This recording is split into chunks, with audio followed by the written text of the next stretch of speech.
नमस्कार। हमारे अतिथि कार्यक्रम में मैं नीलम मलकानी आप सभी का स्वागत करती हूँ। 27 मई को राष्ट्रपति भवन में जो नागरिक अलंकरण समारोह किया गया है, उसमें हमारे जो आज के अतिथि हैं, इन्हें माननीय राष्ट्रपति जी के करकमलों द्वारा पद्मश्री अलंकरण प्रदान किया गया है। और आप साहित्य और शिक्षा के क्षेत्र से जुड़े हुए हैं। आज हमारे साथ हैं प्रोफेसर ललित कुमार मंगोत्रा जी। ललित जी, आपका हमारे स्टूडियो में बहुत बहुत स्वागत। धन्यवाद। कैसा भाव है मन में पद्मश्री अलंकरण प्राप्त होने के बाद? खुशी है। मैं अपने श्रोताओं को यहाँ बताना चाहूंगी कि प्रोफेसर ललित कुमार जो हैं वो भौतिकी के प्रोफेसर रहे हैं, लेकिन आप भौतिकी के ऐसे प्रोफेसर हैं जो कविताएं भी लिखते हैं, जो लघु कथाएं लिखते हैं, और साथ ही आप इस तरह के सॉफ्टवेयर पर काम करते हैं कि वो अनुवाद का काम सहज ही कर देता है। तो सर, एक लंबी जर्नी आपकी रही है। शुरुआत करते हैं आपकी पढ़ाई से।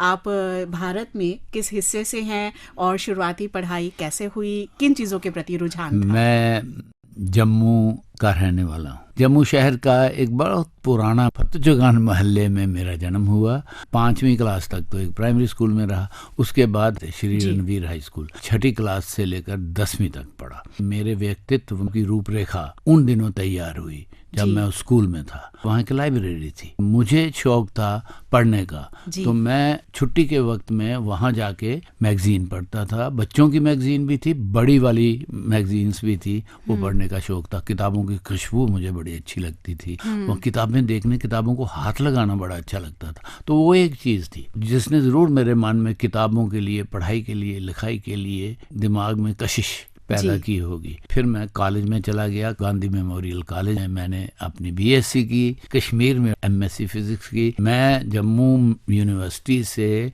जम्मू का पहला विद्यार्थी हूँ जिसने पीएचडी की। इस तरीके से मेरी पढ़ाई का दौर चला और पीएचडी करते नौकरी लग गई फोरेंसिक साइंस लैब, आईटीबीपी में ट्रेनिंग की। Bombs, explosive, gun fire, fingerprints, तो वो कर लिया। लेकिन मेरा मन नहीं लगा वहाँ, क्योंकि सुबह शाम आपको मर्डर के साथ, रेप के साथ, हेरा फेरी के साथ, सुबह से शाम तक आपको वही केस सॉल्व करने थे। काम तो बहुत अच्छा था, चैलेंजिंग था, लेकिन मुझे लगा कि मेरी साइकोलॉजी में इसका दखल हो रहा है। मेरी सोच वो नहीं थी, इसलिए मैं बड़ी नौकरी छोड़ के फिर यूनिवर्सिटी में लेक्चरर के पोस्ट के ऊपर आ गया और फिर मैं 2004 में रिटायर हुआ। अभी आपने बातचीत में जिक्र किया कि उन दिनों बड़ी शैतानी भी की अपनी पढ़ाई के दौरान, तो मैं कुछ शैतानियां यहाँ पर जानना चाहूंगी आपसे। एक तो ये थी कि पढ़ाई में मन कम लगता था। शैतानियां ये थी कि घर से स्कूल आता था, स्कूल जाता नहीं था, और पकेडंगा एक वहाँ इलाका है, वहाँ से नावल खरीदता था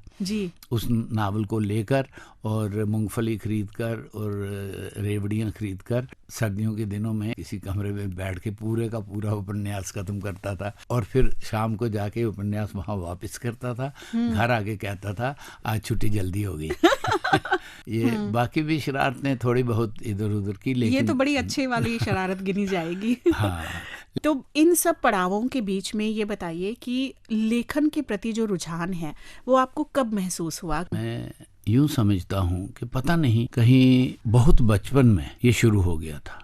और शुरुआत इसकी हुई थी मेरी माँ और दादी से। माँ मुझे कहानियाँ सुनाती थी पुराणों से, महाभारत से, रामायण से, और जब मेरी दादी थी वो मुझे कहानियाँ सुनाती थी राक्षस की, डायनों की ही, लोक कथाओं से जुड़ती जुड़ती कहानियाँ जी। तो मुझे दोनों किस्म की कहानियों का मिश्रण मुझे मिला। मेरे दादाजी मुझे पक्का डंगा लेकर गए, वहाँ किताबों की दुकानों थी। एक बार मेरे हाथ में किताब आई, फिर किताबों से मुझे वो कहानियाँ मिलने लगी, और ये सफ़र वहाँ से चला। उसके बाद जासूसी दुनिया, जासूसी पंजा और महारोमांटिक किस्म की कहानियों के सफ़र से गुजरता हुआ सीधा बंगला साहित्य में पहुँच गया। और ये सफ़र यूं चलते चलते ऐसे दरवाजे खुलते गए। तो फिर पैरी मैसन के जासूसी नावल होते थे, वो पढ़ने शुरू किए, और ये पढ़ते पढ़ते बीच में मेरे हाथ में धर्मवीर भारती की एक किताब आ गई, गुनाहों का देवता जी। वो किताब वो मैं भूल ही नहीं सकता, और उसने मेरी मनोवृत्ति, मेरी सोच, मेरी भावनाओं को शेप करने में बहुत बड़ा साथ दिया है। क्योंकि जो भावना उन्होंने उनके प्रेम में चित्रित की थी जी। और इलाहाबाद का, यूपी का सारा जो चरित्र, जो उसके चरित्र थे, उसे आज तक मुझे याद है। इसलिए वहाँ से लिखने का लगने लगा कि कुछ ऐसा लिखा जा सकता है, जी। कुछ ऐसा किया जा सकता है, पढ़ने की कोशिश तो थी। इसलिए मैं ये नहीं कह सकता कब शुरू हुआ, ये बहुत पहले से शुरू हो गया।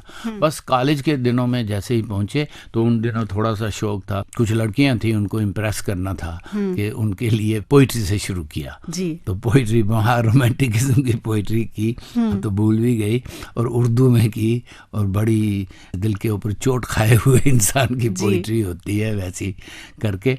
फिर उसके बाद सीरियस साहित्य की तरफ मेरे कुछ मित्र मुझे मिले जिनको पढ़ने का शौक था जी। कश्मीर में, तो वो सात्रे, कामू, इन लोगों को पढ़ते थे। तो हमने नाम सुने थे, पढ़ा नहीं था। तो वो जब एक बार मैंने पढ़ लिया तो फिर फिलॉसफी, जिंदगी का कुछ मीनिंग है कि नहीं है, वगैरह वगैरह इस किस्म का। तो वो वैसा साहित्य, जब फ्रेंच साहित्य, और ये भी पढ़ा, वो भी पढ़ा, ये भी देखा, वो भी देखा, एक एम्बिशन सी पैदा हुई जी। कि कुछ लिखा जाए, और लिखा जाए तो ऐसा लिखा जाए जैसा ये लोग लिखते हैं। मैं यहाँ पर आपसे अनुरोध करूंगी कि अपनी कोई रचना आप हमें, हमारे श्रोताओं को जरूर सुनाएं। एक छोटी सी कविता है, जब मैंने शुरू में लिखना शुरू किया था जी। शीर्षक है खाली जगह। मैं सोचता था तुम थोड़ी सी जगह घेर कर बैठे हो, मैं सोचता था तुम थोड़ी सी जगह घेर कर बैठे हो, पर तुम्हारे मरने पर कितनी ही जगह खाली हो गईं, वह जगहें जहां तुम्हारे होने को मैंने पहले महसूस ही नहीं किया था। तुम शायद यादों के धुंधलके की ओट में चले जाओ, पर तुम्हारी खाली की हुई जगह मेरे साथ रहेंगी। महलों की उम्र से ज्यादा, महलों की उम्र से ज्यादा उनके खंडरों की उम्र होती है। वाह। तो ललित जी, आपकी पहली कहानी की कहानी क्या है? 1972 में मैंने अपनी पहली कहानी लिखी। कहानियां लिखते लिखते, क्योंकि मैं साइंटिस्ट था जी, तो मैंने साइंस फिक्शन की 2 कहानियां लिख दी। तो डोगरी वालों ने पढ़ी, डोगरी वालों को पता नहीं लगा ये क्या है। कहानियां हुई, लिखी, पढ़ी, रह गई। फिर यूनिवर्सिटी में एक लेडी थी प्रोफेसर, उसको कहीं हो गया कि कहानी ट्रांसलेट की जाए डोगरी की। उसने मेरी एक साइंस फिक्शन की कहानी ट्रांसलेट कर दी, साहित्य अकादमी में भेजी, उन्होंने छाप दी। ये भी उस कहानी के लिखने के 10-12 साल के बाद जी। जब वो कहानी छप गई तो हमारी फिल्म इंडस्ट्री के एक बहुत बड़े नाम हैं विशाल भारद्वाज, उनकी मुझे फोन आ गया, आपकी ये कहानी है। मैं कहा हाँ है। कहना अभी छपी है उसमें, बहुत बढ़िया कहानी। और उन्होंने वो कहानी पसंद कर ली, उनको अच्छा लगा। ये बात भी उस कहानी के लिखने के 10-12 साल के बाद में हुई जी। तो 2 ही कहानियां लिखी थी साइंस फिक्शन की। मुझे लगा कि कुछ साहित्य जब तक दूसरी भाषाओं में अनुदित नहीं होता, वो तब तक वैसी ख्याति प्राप्त नहीं कर सकता जी, जो अपने ही क्षेत्र में रहे। तो अनुवाद का विचार वहीं से शुरू हुआ। मैं साहित्य अकादमी में कन्वीनर था डोगरी का, तो मेरी सबसे ज्यादा कोशिश रही कि डोगरी की किताबें, डोगरी की कहानियां, डोगरी की कविताएं दूसरी भाषाओं में ट्रांसलेशन की जाए। और बहुत ट्रांसलेशन की। और साहित्य अकादमी में जो मीटिंग्स होती थी उसमें मेरा सबसे ज़्यादा जोर रहता था।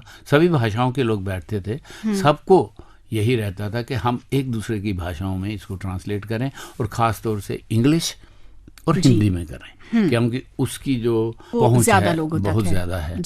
किसी ने कहा था कि the Indian literature written in India is one, only the languages are different. और महसूस होता है, आप देखिए कहीं की कहानी पढ़िए, कहीं का उपन्यास पढ़िए, तो चरित्र के नाम लगेंगे आपको कि ये साउथ का है, ये इधर का है, थोड़ा सा कल्चर अलग लगेगा, लेकिन सोच, विचार, सेंसिबिलिटी और सेंसिटिविटी है वो वैसी ही है सारे भारत में। तो एक लेखक के तौर पर आपकी पहचान बनी, उसके बाद साहित्य अकादमी से भी आप जुड़े और आपने ये सोचा कि अब मुझे व्यापक स्तर पर काम करना है, दूसरे लोगों के लिए भी काम करना है। तो ऐसे में काम करते करते किस तरह की चुनौतियां आपने फेस की और कैसे समाधान निकाला उनका? सबसे बड़ी चुनौती जो मुझे नजर आती है वो है कि लोग जो एक किस्म का काम कर रहे होते हैं ना जी, उनको अगर उससे निकाल के कोई थोड़ा दूसरी दिशा दिखाने की कोशिश की जाए तो वो उनको अच्छा नहीं लगता और वो एक जिद सी पकड़ के बैठते हैं कि काम वैसे ही करना है जैसे हमारा चल रहा है। भी आप साहित्य में या कला के क्षेत्र में कोई ऐसा बात करने की कोशिश करते हैं कि हम साहित्य को किसी तरीके से मॉडर्न टेक्नोलॉजी से जोड़कर इसको साहित्य को आगे बढ़ाने की कोशिश करें, ना कि ये सोचें कि मॉडर्न टेक्नोलॉजी साहित्य की दुश्मन है। ज्यादा लोगों के दिमाग में ये वहम था, वो ये सोचते थे कि ये जो साइंस है, ये जो टेक्नोलॉजी है, ये तो साहित्य की दुश्मन है, साहित्य का इससे क्या लेना देना है जी। वो ये नहीं जानते कि साहित्य जो है वो इसी टेक्नोलॉजी का साथ लेकर इसको अपना वाहन बनाकर इसके ऊपर सवारी करके जी कहाँ का कहाँ पहुंच सकता है। और आज ऐसा है, आज आप देखिए जो हमारा साहित्य है वो कितने रूप में, कितने तरीके से, कितने ढंग से लोगों के पास जा रहा है। उसको आप ऐसा बनाइए कि वो लोगों की उस नीड में, उनकी लाइफ में फिट बैठ सके। जी जी बिल्कुल। जैसे आज नए माध्यमों से हम साहित्य से जुड़ते हैं, ऑडियो बुक एक मीडियम है या फिर शॉर्ट स्टोरीज है। ऐसे में ये बताइए कि अब जब हमारे पास एक मीडियम है कि हम डोगरी का अन्य भाषाओं में अनुवाद हम कर सकते हैं, आपको कहीं ऐसा महसूस होता है कि जो भाषा की अपनी एक समझ होती है, ऐसे में अनुवाद क्या उस भाषा के प्रभाव को कम करता है? ये करता है निर्भर अनुवाद करने वाले पर। अगर आपकी एक भाषा में कोई शब्द ऐसे हैं, कोई मुहावरा ऐसा है, कोई एक्सप्रेशन ऐसा है जिसका बराबर का ट्रांसलेशन दूसरी भाषा में नहीं मिलती, तो आप ये देखिएगा कि उस भाषा में भी कुछ ऐसा है कि जो उसका यूनिक है, जो उसके शब्द हैं या उसके भाव हैं, वो आपको दूसरी भाषा में नहीं मिलते। अनुवादक का सबसे बड़ा काम ये है कि वो सिर्फ उसी एक्सप्रेशन को उस दूसरी भाषा के एक्सप्रेशन में नहीं डाले, वो देखे, जाने कि उस भाषा में कुछ ऐसा दूसरा कुछ किया गया है जो बिल्कुल ऐसा तो नहीं है, हाँ। लेकिन प्रभाव ऐसा ही रखा। हाँ। इसलिए कई बार जो ट्रांसलेशन है वो कृति को सुंदर कर देता है। अगर अच्छा ट्रांसलेटर हो तो वो उस कृति की सुंदरता को मरने नहीं देता, वस्त्र तब्दील कर देगा हो सकता है, लेकिन आत्मा रहने देता है। बहुत ही सुंदर बात आपने कही ललित जी। ललित जी, हिंदी में तो हमने आपसे सुना, क्यों ना आपकी कोई डोगरी कविता हो जाए? डोगरी की एक कविता आपको सुनाता हूँ। रचनाकार। तू भगवान है मैं कवियां, तू भगवान है मैं कवियां, तुम्हें रचनाकार खुआना है ते मैं भी रचनाकार हाँ, पर साढ़े च एक फर्क है, पर साढ़े च फर्क है। मैं रचना करने आस्ते पहले उसकी भोगना भुगतना, ओदे ने हसना रोना, ओदे ने जीना मरना, उसी अपने शरीर ते अपने होंद दे रोम रोम च रचाना बसाना, ओदे ने इक मिक होना, उसी अपने लहूआ दा रंग चढ़ाना, फिर उसी मूर्त रूप देना, तां जाइए बनदी है ओ मेरी रचना। तू ते प्रभु है, तू ते प्रभु है, तेरा ना शरीर है ना लहू है ते ना रोम रोम, ना तू भुगतना है ना भोगना है, तू ते हसने रोने थमां दूर उपर है, तू छड़ा ध्यान है ते रचना हो जाती है। तुगी रचने की लोड़ भी क्या है, क्या जरूरत है तुम्हें रचने की, तुई रचने की लोड़ भी क्या है, तू ते खेडने आस्ते रचना है, तू ते खेडने आस्ते रचना है, तू रचनाकार नहीं खिडारी है, छड़ा खिडारी, रचनाकार ते मैं हाँ। वाह, बहुत ही प्यारी तुलना, ये तर्क के साथ ये तुलना और साथ ही प्रभु के साथ में जो है वो मीठी सी शिकायत उलाहना भी इसमें बहुत सुंदर रचना। ये बहुत बहुत धन्यवाद। हमारे अतिथि कार्यक्रम में ललित मंगोत्रा जी से ये बातचीत जारी है।